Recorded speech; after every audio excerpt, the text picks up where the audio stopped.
How about some magic? How about some magic? We have a very special guest today, and he's talking about kind of a serious subject. He's talking about depression, in a not depressing way, I'm sure, because he's a pagan, he's a witch. But I want to talk about the witch way of being, which is, creating your life.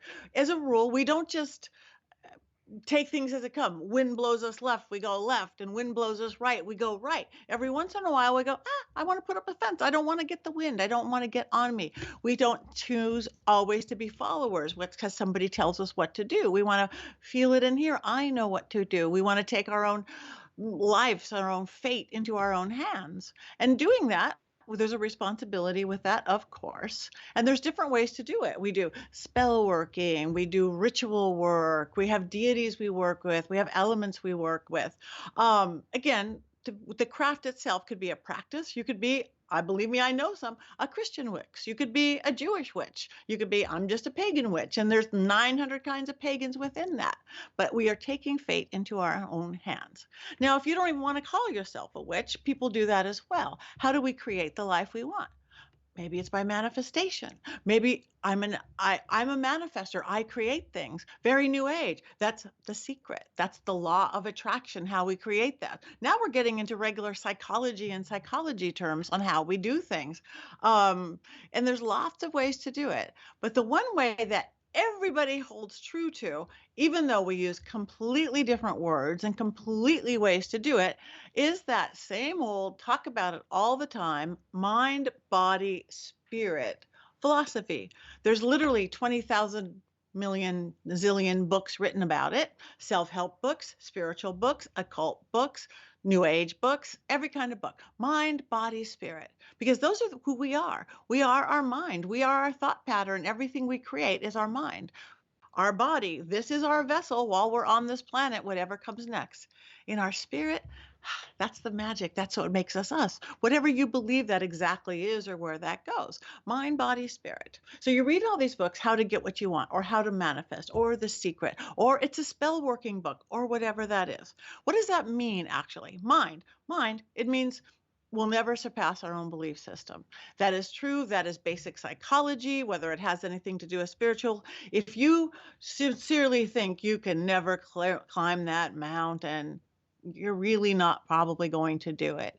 And if you really think that you can be the best you can be and you could be president of the whatever that is society, you probably can because we create it, we mind, but you cannot pass it. So you've got to believe. So it's about belief. See yourself having that. I'll never have a boyfriend or a girlfriend. If you see that all the time, you're not going to. If you go, I see myself with this lover, I see myself getting married or whatever as you want, that's when you get it. Mind, basic psychology, basic spirituality, we got it. Body.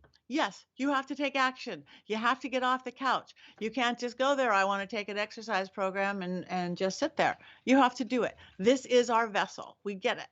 Spirit, now that's again, as we always talk about, that's a little less tangible. People don't get that. But again, lots of ways. That's the battery that makes it happen. That's the engine that makes it go.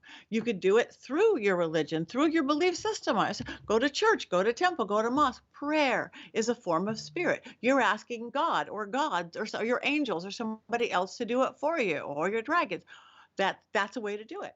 You could do it very new age style. You can do it with vision boards and affirmations and your daily I believe I can do this. I am this. I am statements. That's very popular now, both in the secular community, religious community, spiritual community. It's great.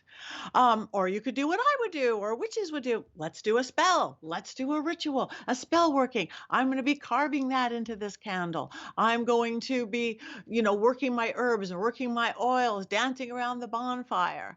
But all of a sudden, you could look at everything you've ever done in your life that you've actually accomplished and made happen. I got through college. I did this. I had you had the mind, body, spirit. You really did. You believed you could have it. You believed you were worthy of it somehow, or could be. Body, you took some form of action, and spirit, you had that little bit of faith or magic to make it happen.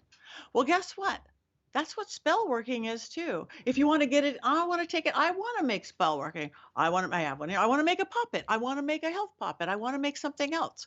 Um, guess what? Spell working is just like that. Instead of mind, body, spirit, we call it creation, working, dispatch. The creation of the spell, mind, that's like, okay, I want to make a candle spell. I want to make a puppet. I want to do this. It's for love. I'm going to do it on Friday. That's the day of Venus. It's setting up your head to create what you can have. It's seeing it, smelling it, taste it. There's mind, it's creation.